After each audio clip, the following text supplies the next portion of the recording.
The escalating tensions in West Asia since the assassination of Iranian General Qasem Soleimani has left the world in an extremely worried state. India's External Affairs Ministry is also taking a minute-to-minute stock of the situation. Foreign Minister S. Jaishankar is in touch with 4 countries in the Gulf region. He has till now contacted foreign ministers from Iran, the United Arab Emirates and Oman. Apart from the United States of America, Jaishankar tweeted out giving information of his conversations with the respective ministers. In his tweet about the talk with Iran's Foreign Minister Javad Zarif, Jaishankar noted that the developments had taken a very serious turn and both the ministers had agreed to remain in touch. On his telephonic conversation with US Secretary of State Mike Pompeo, Jaishankar said that he highlighted India's stakes and concerns in the region.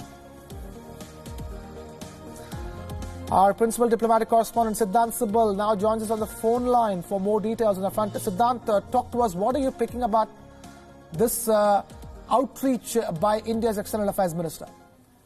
Well, Krishna, major outreach by New Delhi this evening to the countries in the region and, of course, Washington. We saw conversation happening between the Indian External Affairs Minister and his counterparts in Iran, in Oman, and in UAE, and also Secretary Pompeo, because that is very important given the relationship between New Delhi and Washington. India, of course, enjoys good relationship with both Iran and the United States. With Iran, we know that India has a crucial connectivity program, the Chabahar project, for which Washington has given an exception as well. But the big thing is how that project will now be impacted with the growing concerns that there might be situation escalating in the West Asian region in the backdrop of the killing of top Iranian general by America. And of course, with Iran, the Indian External Affairs Minister expressed his concerns about the level of tension. But interestingly, when he spoke with the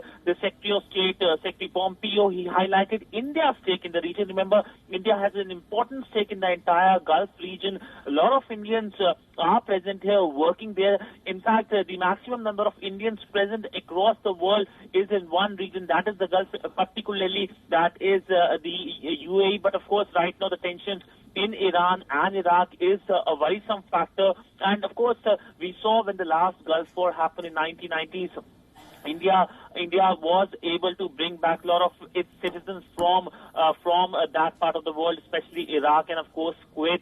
This time, of course, there is no reports coming out, but of course India will be making all kinds of plans, Plan A, Plan B, or Plan C, to make sure that its citizens are saved if there is an escalation of the situation in the region.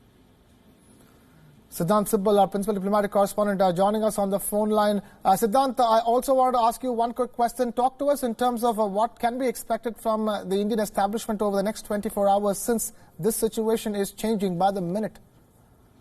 Well, expect more reaching out by New Delhi and countries in the region to New Delhi, because, of course, India has a key stake in that part. And, of course, we saw how India's naval forces have been helping escorting ship in crucial lanes across the region. So, of course, that is something that will be looked on. But by and large, India has been growing its security interest in the region with Oman.